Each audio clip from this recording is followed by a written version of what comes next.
Gawain pa rin ng Etits at Ekup sa 2024. Diyos ko, sino bang mananawa sa Etits at Ekup, mga mare?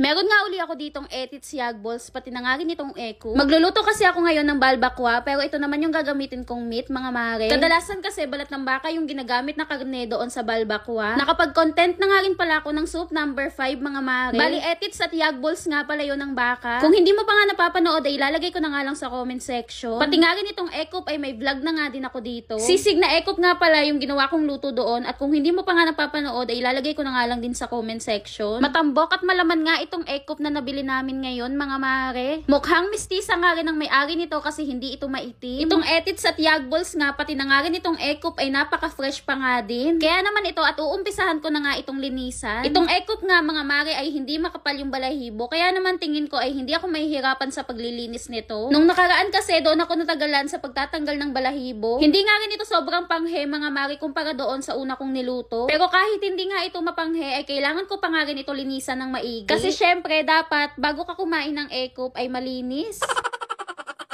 Pagkatapos nga noon, itong Etits naman yung hinugasan ko. Dito nga sa paglilinis ng Etits ay medyo mahirap. Kailangan pa kasi itong pakuluan ng 15 minutes para lumabas yung dumi sa loob nito. Pero bago ko nga yun gawin, ay babanlawan ko nga muna ito. Ganun nga rin yung gagawin ko sa Yagballs, mga mare. Pagkatapos ko naman ito banlawan, lalagyan ko naman ito ng asin para naman matanggal yung mga dumi niya. Lalamasin kasi natin ito sa asin, mga mare. Itong Ekup nga yung pinakauna kong nilamas sa asin. Matinding paglalamas nga ang kailangan dito. Pati nga itong loob ng Ekup ay kailangan nga rin talagang linisan. Buti na lang talaga ay hindi mabuhok itong Ekup, kaya naman hindi ako mahihirapan. Pagkatapos nga ng Ekup, itong Etits naman yung nilamas ko sa asin. Itong pinakaloob nga ay kailangan nga rin talagang linisin. At syempre, pati itong Yagballs ay kailangan nga rin natin ilamas sa asin. Nung matapos na nga lahat, ay binanlawan ko nga ito isa-isa. Medyo malinis na nga itong Etits at Ekup, pero hindi pa nga tayo tapos dyan. Pakukuluan ko nga muna ng 15 minutes itong Etits at Yagballs. Meron pa kasi itong mga dumi sa loob na hindi matanggal, kaya naman kailangan talaga itong pakuluan.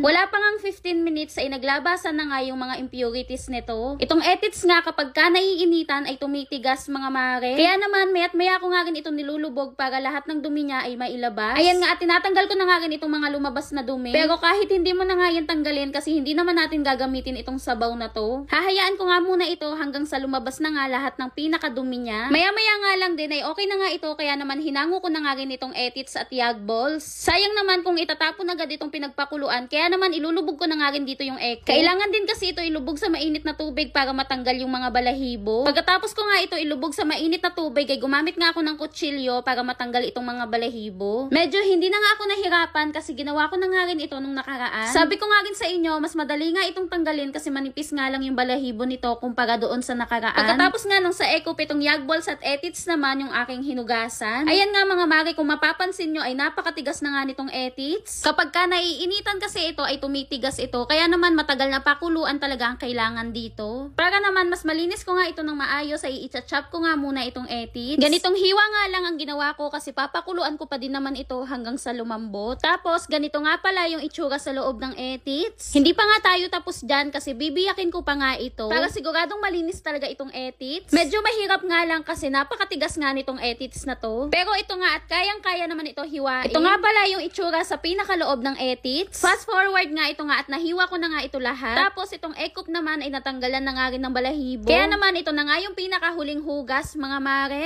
Dito nga sa Ekup ay gumamit nga pala ako dito ng blowtorch. Hindi ko na nga lang na-videohan pero gumamit nga ako noon para matanggal talaga lahat ng balahibo. Malinis na nga ito, kaya naman uumpisahan ko na nga itong pakuluan. Hiwalay na pagpapalambot nga ang gagawin ko dito, mga mare. Baka kasi kapag ka pinagsama ko tong Ekup at Etits, imbis na lumambot itong Etits ay baka lalong tumigas.